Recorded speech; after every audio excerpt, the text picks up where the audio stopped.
Hey guys, picking back up in Matthew 26, verses 36 through 56 today. Go ahead and give those a read, and then we'll talk about it. All right, so the hour is quickly coming for Jesus' arrest, at which point that his fate on the cross will be sealed. And now I think if asked what we would do if we knew that our death was quickly coming, I would imagine that most of us would pretty quickly have some desire or some activity that we would wish to do in mind. Maybe it would be eating a last meal at our favorite restaurant, or maybe mama's home-cooked meal. Maybe it would be wanting to spend time with our friends or our family or our husband or wife. Maybe it would be wanting to go on a last-minute vacation of some sort. However, let's look at and see what Jesus decides to spend his last hours doing. He goes into the garden of Gethsemane, and he prays. Jesus, in his God nature, he knows what's coming up next. And yet in his nature as man, he still felt the stress, the anxiousness, the fear that any rational human being would feel knowing what he was about to go through. And so Jesus prayed about it. He and the disciples, they go into the Garden of Gethsemane. It was this place in the countryside near Jerusalem where they would all be praying together. Jesus leaves his disciples together so that they can all pray together, and he goes a little farther off so that he can pray to the Father alone. And now I think Jesus' prayer here is pretty telling of his fear and his stress over the upcoming events. Because this is what he says. He says, "Father, if it is possible, may this cup be taken from me." Maybe if we put it more simply, Jesus is asking that if there is any other way that he can accomplish this mission, let it be so. If there is a way to do it without the pain that his body would endure or the separation that his spirit would endure, he wanted to do it that way. But then notice how Jesus ends his prayer. He says, "Not my will, but yours be done." Jesus will, of course, endure this pain and separation that's coming before him because he loves his creation that much. So if this is the only way to do it, Jesus is willing to sacrifice himself so that he could right the relationship of his creation with the Father.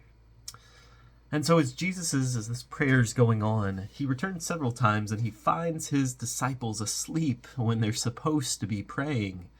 Talk about laying down on the job. I mean, did they not listen to all of those parables about the unprepared bridegroom and the unprepared servants and all of the others that Jesus had just taught? Did they not realize the gravity of the situation? All of those times where Jesus told them what would have to happen to him, his arrest, his betrayal, his crucifixion. Did they not listen? Did it fall on deaf ears? As Jesus tells them to awaken, he also says something that I think would resonate pretty well for most of us. He says, "The spirit is willing, but the flesh is weak." The disciples, probably in their spirits and their desire to follow Jesus, I'm sure that they, at face value, thought that they could pray throughout the night. And yet, their eyes got heavy. They all began to yawn as they were around the fire, and I'm sure as they prayed, maybe their words got slower and quieter, and their eyes closed, and then suddenly, all of them were asleep. Jesus returns to find them this way. But if we think about it, how many times has our spirit been willing, and yet our flesh been weak? How many times in our spirit have we desired to obey God, and yet we find ourselves disobeying and giving in to temptation due to the weakness of our human nature? I think what's cool is that Jesus, he didn't cast away his disciples. He didn't fire them from their post as disciples. He didn't lash out in anger at them.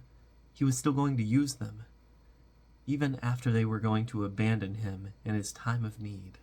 And that is like such crazy love. Then Judas approaches. Guess his pockets may have been jingling with that mere $200 that he thought was worth more than his Savior. And with a kiss on the cheek, something that should have been reserved for I guess you would say, love and adoration for his Savior. Judas instead uses it to betray Jesus, to indicate that he should be the one that these people he's brought with him, the religious leaders and the authorities, should arrest. Now Peter, in a fit of anger, he lashes out. He draws his sword and he slashes across the ears of one of the servants, and he cuts the man's ear clean off of his face.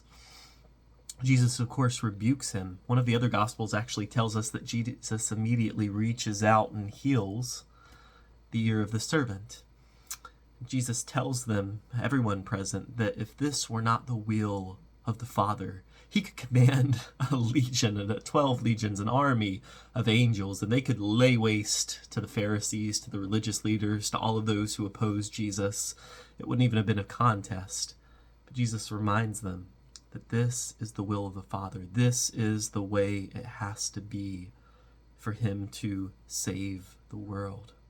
And upon hearing this, and upon seeing that Jesus is not going to resist the arrest, the last part of what we read here says, "Then all the disciples deserted him and fled." It's a pretty bleak outlook at this point. We'll be finishing up in the next few days, and we'll see how the story ends.